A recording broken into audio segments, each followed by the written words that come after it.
Our oldest son and his spouse are now the new owners of this residence.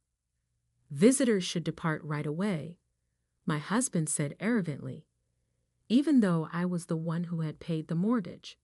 I was stunned by the harsh remarks from my in-laws and my husband. They had been exploiting me from the beginning, with the aim of having me pay off the mortgage. My initial reaction upon realizing this was not gratitude, but rather fury. I responded to their insulting comments with a defiant smile. Well then, I'll be moving out, I declared. They would come to regret ever crossing me. I went straight to seek assistance and began plotting my retaliation against them. I'm Elizabeth Wright, 48 years old, a lawyer in a law firm, and I now take care of my husband's parents and myself. It all began when I gave my in-laws a house. At 30, I married Owen. Not long after, my father-in-law suffered an injury that left him unable to walk and reliant on a wheelchair. Given that my mother-in-law was already elderly and needed care, I provided them with a house that was easily accessible. We initially considered public housing, but I suggested relocating them to a place midway between my husband's job and mine, so we would be close by in case of an emergency. Oh, Elizabeth, we're so grateful for you letting us live in this house, my mother-in-law exclaimed in awe. I wanted to return the favor for their goodwill, since they had greatly assisted my family. My father died before I was married, leaving behind a significant debt that left our family in a difficult financial situation. We battled and took on additional debt in an effort to make ends meet. My father's debts were settled by Owen and his parents. Owen echoed his parents' words, saying, "If you're worried about the debt affecting our marriage, we can take care of it. This debt stems from a company failure rather than irresponsible expenditure. We're delighted to help." My mother-in-law said families ought to help one another during difficult times. "That's not a source of shame," said my father-in-law. At that moment, I couldn't describe how lucky I was to have someone like them in my life. They treated me like their own daughter, always asking if I needed their help with anything. My father and I were quite appreciative of them for taking on the majority of the debt in silence.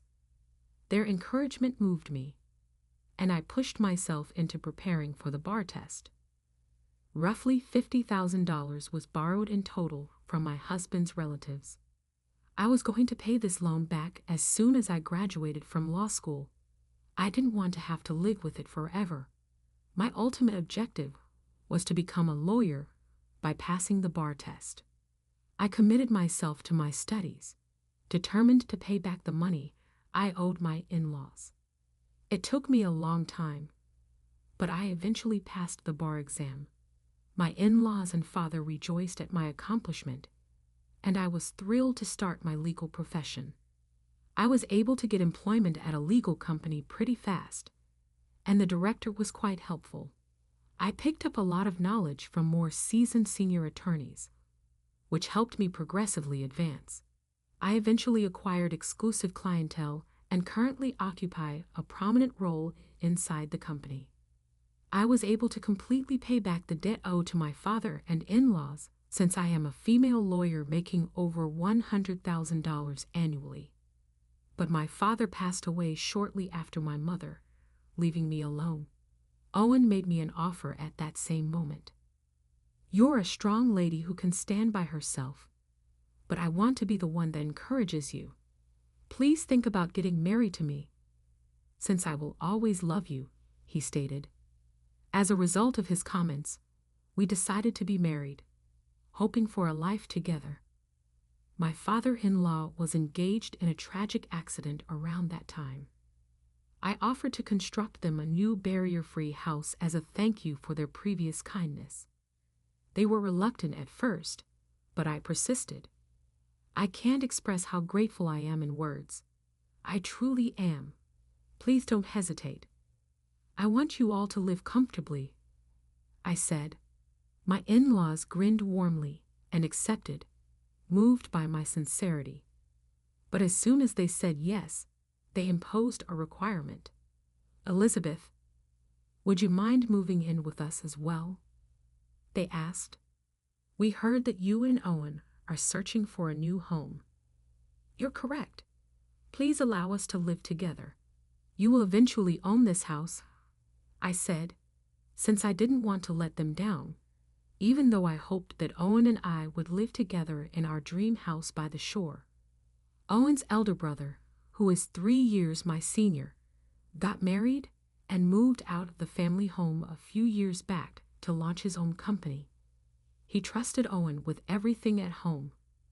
My mother-in-law clarified that before their departure, my brother-in-law had arranged informally for Owen to have unrestricted access to their assets in exchange for taking care of their aged parents. My commute would be shorter once we moved into the new home, and Owen and his parents would live with us, which would make it simpler for us to help one another out when needed. Even though there didn't seem to be a good reason to decline, I was worried about upsetting my in-laws. Even before we were married, I had occasionally bothered them, and I wasn't sure whether it was a good idea for us to live together. Owen comforted me by putting a kind hand on my shoulder and saying, "Elizabeth, don't worry. I'm available to help you. Together, let's live as a family." Inspired by Owen's remarks, I decided to move in with my in-laws in the hopes of beginning a new chapter in our lives and spending calm days with my family. But the life I had pictured was not at all like the reality. "Elizabeth, can you make me coffee? Elizabeth, could you please fix the TV remote? It's not working. Please help me sit on the sofa. Elizabeth, we've been in this house for 13 years, and all of the family members continuously rely on me for everything. They want me to take care of everything since they don't want to do it themselves. The crippled father-in-law of mine is quite demanding and won't think twice about touching me improperly. Mother, I already made you coffee." "Let me get it, Papa." "That's the remote for the air conditioner on the desk, not the TV remote. If Owen is available, please ask for his assistance. I am unable to give you the necessary physical help." I saw that I was responding to people in this way on a daily basis. I first tried my hardest to satisfy their requests while repressing my displeasure. However, it seemed unimaginable that I would be responsible for all domestic duties in addition to managing the mortgage. It was getting hard for me to continuously work and also help them in getting things done. The repetitive demands were making me exhausted and made me realize that my attitude was becoming irritated due to lack of rest. Whenever I thought about getting a divorce, Owen would always make things right, and my in-laws would always say they were sorry. I hesitated to proceed with the divorce even after they apologized, since I didn't feel harassed or tormented. Their dependency and small irritations were a part of my daily existence. But I was able to put up with it because of my strong familial ties. Even so, I was always considering getting a divorce. It's unclear if my mother-in-law was simply growing forgetful or if she had begun to exhibit symptoms of mild dementia recently. Her carelessness just made my problems worse. Owen, who had promised to assist before marriage, turned out to be wholly untrustworthy in this circumstance. I became adept at handling things without being asked and started speaking up to Owen and the others about what I thought. But I could no longer ignore my father-in-law's improper actions. I expressed my displeasure to my mother-in-law, as well as Owen. I can no longer overlook Owen's father's actions. He's been acting like he has dementia lately just to be near me. "Mom, please take action on this," I pleaded. Dementia had not been identified in my father-in-law. He was evaluated, but the diagnosis was ambiguous because his symptoms were modest. It was too early to tell, but it might be dementia, the doctor said. My mother-in-law replied, Don't say that. It's part of the illness. It can't be helped. While it is true that individuals with dementia may exhibit similar behavior, this is usually the case when the condition is further advanced. All my father-in-law was doing was using the word dementia as a cover for his improper actions. My in-laws made the arbitrary decision that it was dementia, even after the doctor clarified that it wasn't, and they have since used it as an excuse in awkward circumstances. I could understand if it had been a genuine case of dementia, but it is unacceptable to use someone else's illness to justify mistreatment. I talked to Owen and asked my in-laws for their opinion, but Owen always thought it was bothersome and continued putting off taking any action. I was about to lose patience when something unexpected happened. When the payments are finished this month, I'll be able to put an end to my misery. I was tidying my diary and the home account book one day when I saw something that cheered me up. My in-laws' mortgage would be paid off by the end of the month. At long last, I felt like I had accomplished something, and a big weight had been taken off of me. I was thrilled to think that my financial load would lessen and that I would have more money to spend as I pleased. But I was unaware that the real test was about to start. During a family meal one evening, Owen unintentionally brought up the mortgage repayment. "Elizabeth, this house's mortgage will be paid off in full this month, right?" he inquired.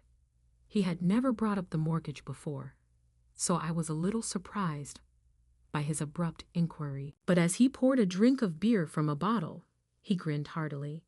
"Indeed, it is accurate. But why are you discussing this at this time?" I answered, "Because really, we ought to celebrate. Elizabeth, you've put in so much effort. To show my gratitude, I would like to organize a lavish celebration," Owen declared. I couldn't contain my shock at his unexpected remarks. Owen's acknowledgement of my efforts and understanding of the weight I had been bearing moved me. I was appreciative that he thought of me, even if I wished he had assisted with the chores a bit more. My frustrations vanished at the sound of his words, and a happy smile sprang on my face. "Owen, I'm really grateful. Am I able to genuinely anticipate the festivities?" I inquired. "Obviously, as a family we will talk about it and start the planning." "Elizabeth, just wait," Owen answered. His comments gave me relief, and I looked forward to the celebration that was coming up. But this joyous sensation was short-lived as I soon had to face a harsh reality. I accepted Owen's invitation without question, not realizing that my in-laws were also part of the plans. Owen and my in-laws summoned me in for a discussion a few weeks later. At that point, my work had slowed down, and I was feeling really happy, thinking it would be the ideal opportunity for a party. "I apologize for the unexpected call," Owen said. "There's something important we need to discuss." I said, "That's fine," not giving it any thought. "Today, as a family, we have something significant to talk about with you, Elizabeth," Owen said. I was surprised by how serious the tone was. Why were they making it seem so serious when, in my opinion, this gathering was supposed to be a celebration?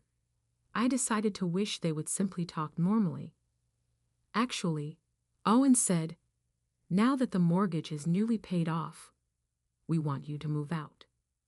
Startled by the unexpected remark, I blurted out, "They desire that I vacate the property as soon as the mortgage is paid off."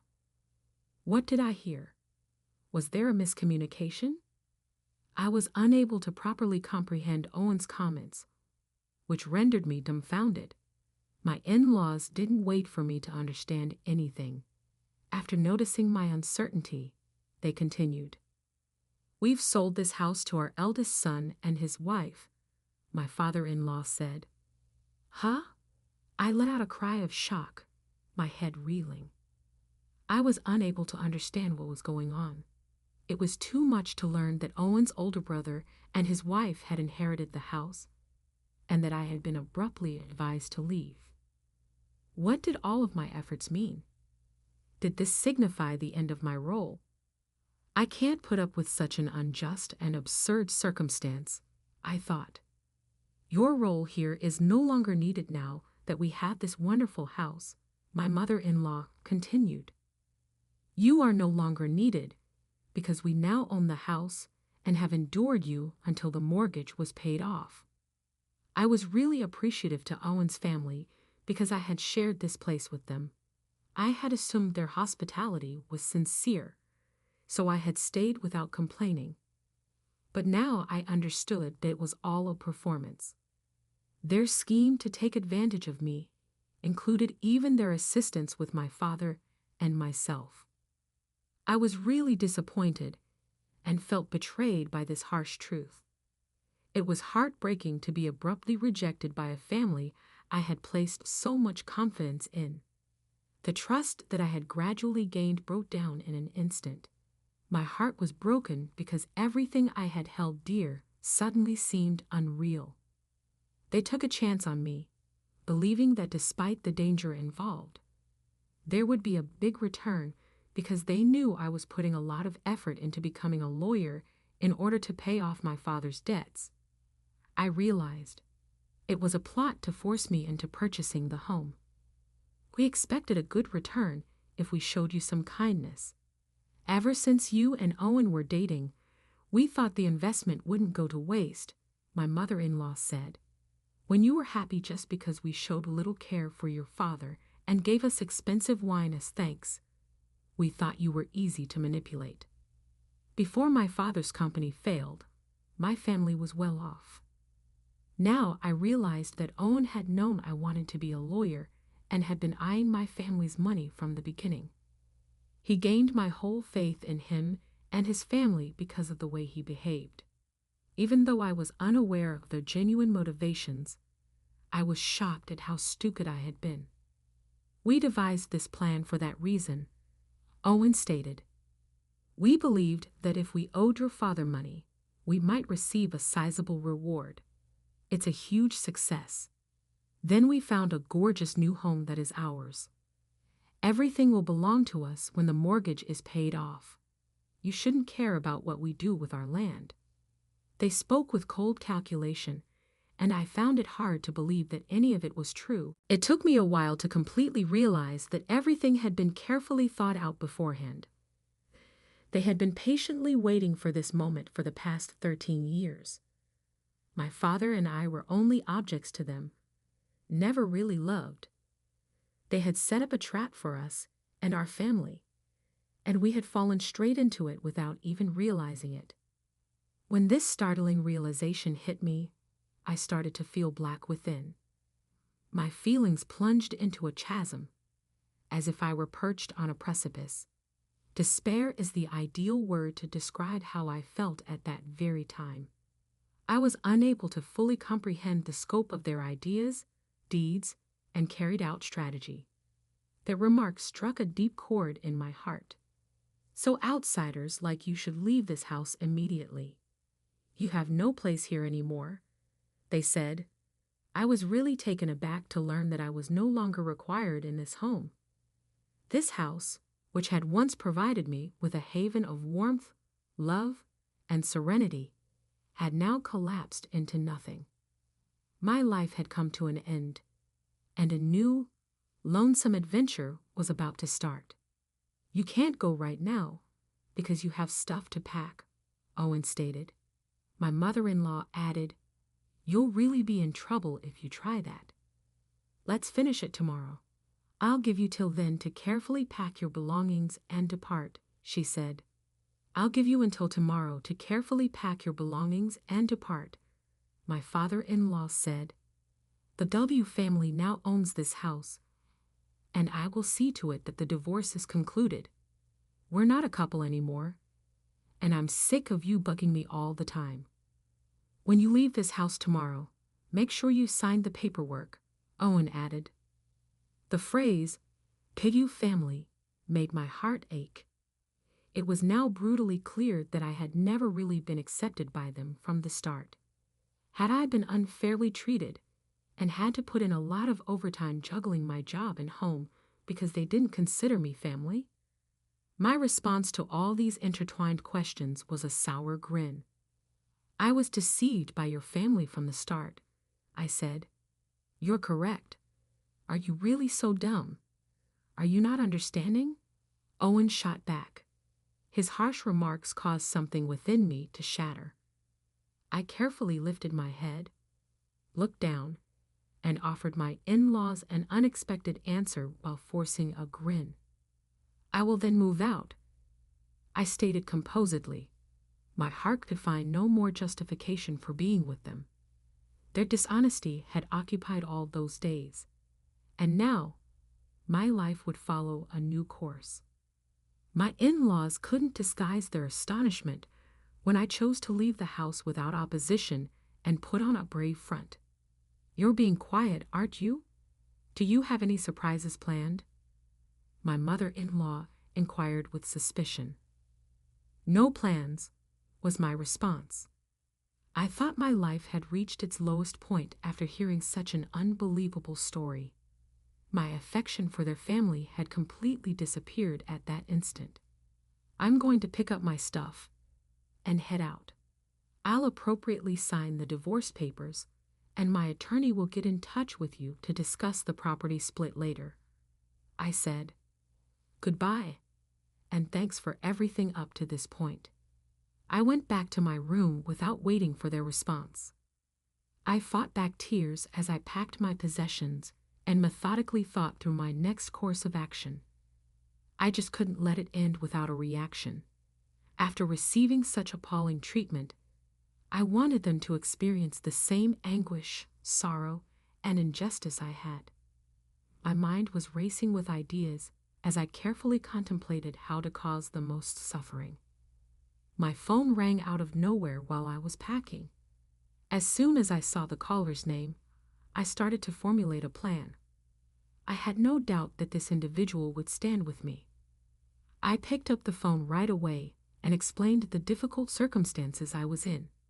The caller paid close attention, and we swiftly came up with a strategy for the future as a team. After packing, I left the house I had lived in for years in silence, not even saying goodbye to Owen and his family. I resolved, as I was leaving, to cut all communication with them, removing their contacts from my phone and deciding not to reply to anything they sent me. My choice soon began to pay off as I was going out. My misery was turning into rage. All the time I'd spent in that house started to feel like a penalty, even the good memories. I was desperate to get revenge on them for throwing me out when I had shared genuine feelings with them and treated them like my very own family.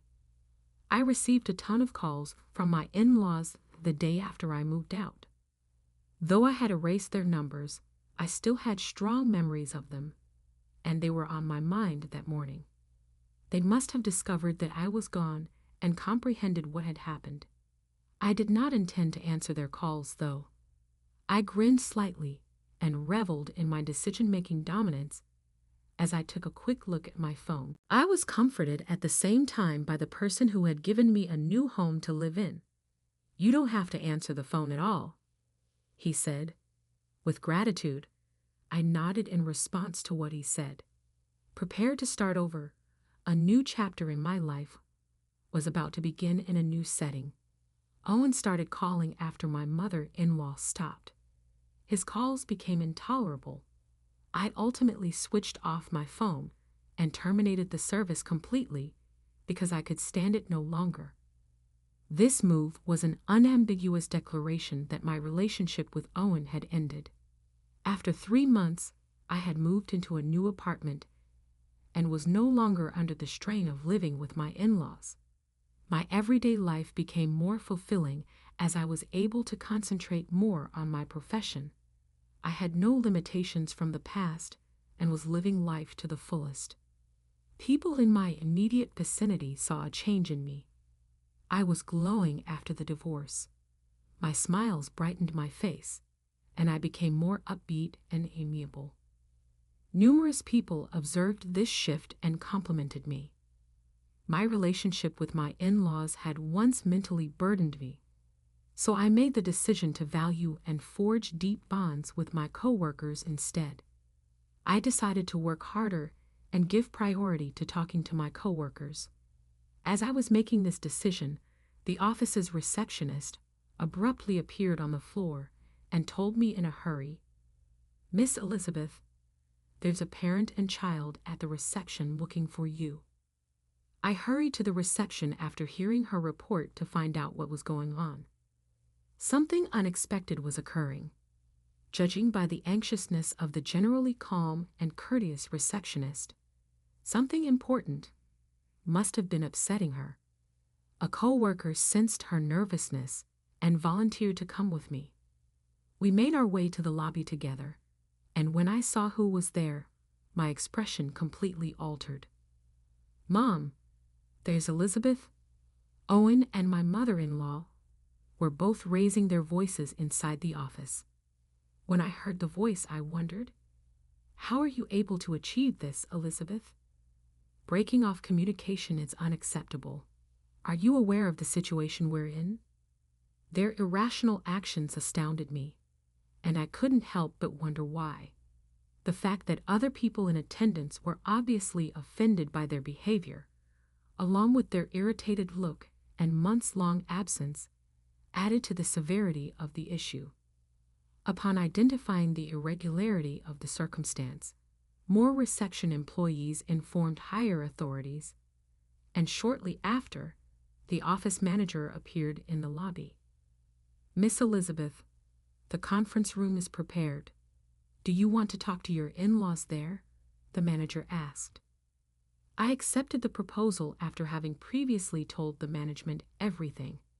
I was nervous about traveling by myself, so I took my colleague, the attorney I had retained for the case, along with me. I tried to contain my uncertainty and irritation as I made my way to the conference room.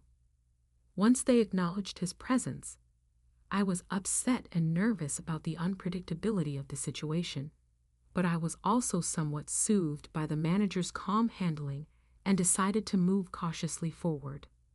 Owen and my mother-in-law gave me very angry looks as I walked up to the conference room. They were in a difficult condition but looked annoyed with me taking care of my task. Their mannerisms and facial expressions conveyed their emotions.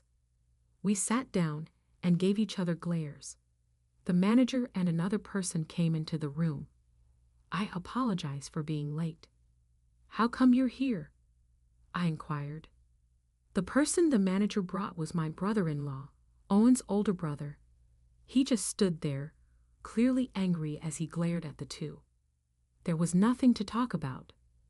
He was known for his uncompromising opposition to dishonesty. My brother-in-law, a former gang leader turned construction firm owner, had taken care of me for several weeks in a women's dormitory after finding out about my circumstances. He had offered his help right away, knowing about the housing predicament with my in-laws. Why hadn't he been informed of this? When my in-laws instructed me to leave, they claimed that their oldest son and his spouse had purchased the house from them. Nora told me the truth, which I verified. Did you really believe you could treat Elizabeth in such a horrible way and get away with it? Owen and his mother seemed shocked as soon as Nora's name was mentioned. Nora, the spouse of Owen's brother, was the mastermind behind this entire scheme. She had always held a grudge against me for reasons I couldn't fully understand. Being the wife of the oldest son, she had chosen to become a housewife, adhering to traditional beliefs that women should be caretakers. My active job engagement and successful career likely fueled her resentment. I discovered from Owen that Nora had trouble cooking, and both my father-in-law and brother-in-law had begged my mother-in-law to help her. Meanwhile, I managed domestic duties and work well, which may have further aggravated Nora's jealousy. Nora had teased me about not doing housekeeping or leaving it to my husband, and she seemed particularly irked that my brother-in-law supported my choice to balance work and home. Nora had devised a plan to seize the house and force me to buy it. She manipulated my in-laws into executing this scheme, thinking that once they moved into their new home, they could act as if nothing had happened, and I wouldn't object. Everyone was involved. Nora had kept my brother-in-law in the dark. Owen had taken a payoff, and my father-in-law and mother-in-law had played along, likely fearing my brother-in-law's reaction. The manager and his colleagues watched in shock as the situation unfolded. How do we deal with this? I firmly declared that I would not forgive even a small portion of the insults I had received. Owen retorted, "But it was Nora's suggestion, right? Her clever language led us astray. It wasn't deliberate, not intentional." My tolerance broke with Owen's comments. With a red face, I stood up and yelled at Owen and my mother-in-law. "After doing something like this, how can you pretend you had no bad intentions? How much suffering have I gone through in the past 13 years? Do you have any idea?" I started crying with rage and fury as my repressed feelings surfaced. Neither Owen nor my mother-in-law had ever seen me weep before, despite all the challenges I had faced. "Are you aware of my gratitude toward you? How much did I want to give back? I will never be able to forgive you for believing that my concern for my father was driven by awful intentions," I said, my voice trembling. My brother-in-law entered the conference room with a companion. A man in a black suit sat down across from us and stared at my in-laws. "You will have to take responsibility for this," he said. "What? What is happening?" my mother-in-law exclaimed, startled. "This man represents me," I said. "My brother-in-law hired him. He's a well-respected lawyer who serves as my mentor. We plan to pursue damages for the unjust treatment I've received." "What are you trying to say?" "There's no use in digging up the past right now," my mother-in-law said calmly. The lawyer adjusted his spectacles and retorted, "The past is very relevant. The case is fully viable given the available evidence and the foundation for a potential future damages claim, particularly since, at the time of the divorce, there was no agreement not to seek property. The window of opportunity for pursuing compensation is unrestricted." The attorney pulled an SSD out of his pocket. My in-laws watched in disbelief. "What's that?" my mother-in-law asked. "Elizabeth has been maintaining a record of your horrible deeds. All of it is recorded as data, including through her PC's webcam for online meetings," the lawyer said.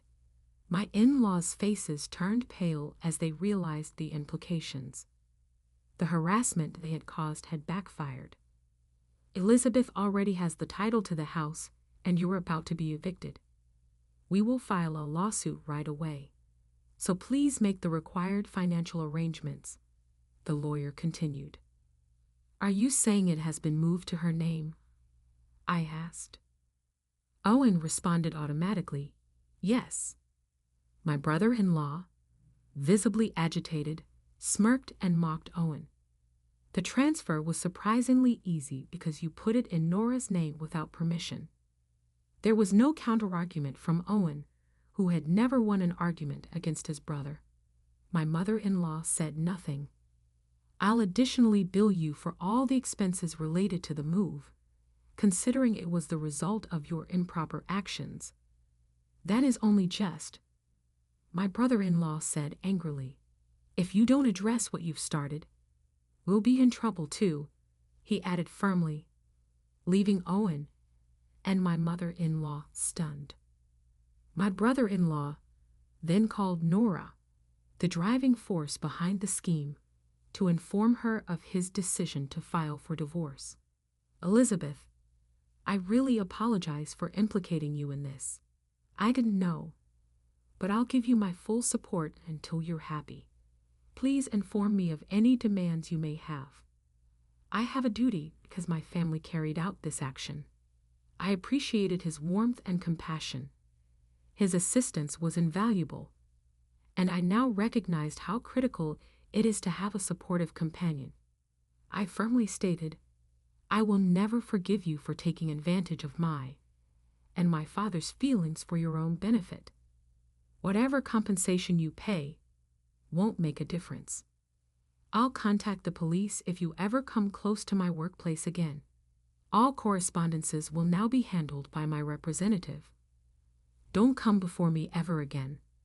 My in-laws left the workplace after the manager and my co-workers saw the entire interaction, ensuring that the truth couldn't be hidden. Owen and his family left the house shortly afterward, and my brother-in-law secured a $70,000 compensation settlement.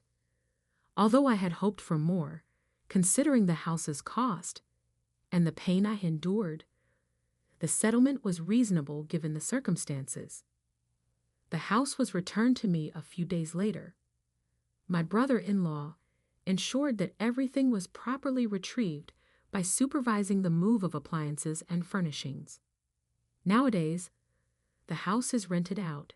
It's too big for me, and not using it felt wasteful given its great location and accessibility. I took my brother-in-law's advice and rented it out. Nora is now working long hours to pay off the loan, and Owen and my mother-in-law also have similar schedules due to financial strains. My father-in-law uses part of his pension to help repay the loan. Their lives are clearly difficult. Years have passed, and I'm still practicing law. The monthly payments are going well, thanks to my brother-in-law, and should be finished by the end of the year. Even though I once thought about suicide during the darkest times, I held on to the hope that my efforts would eventually pay off. That hope has been realized, and I now greet every day with thankfulness.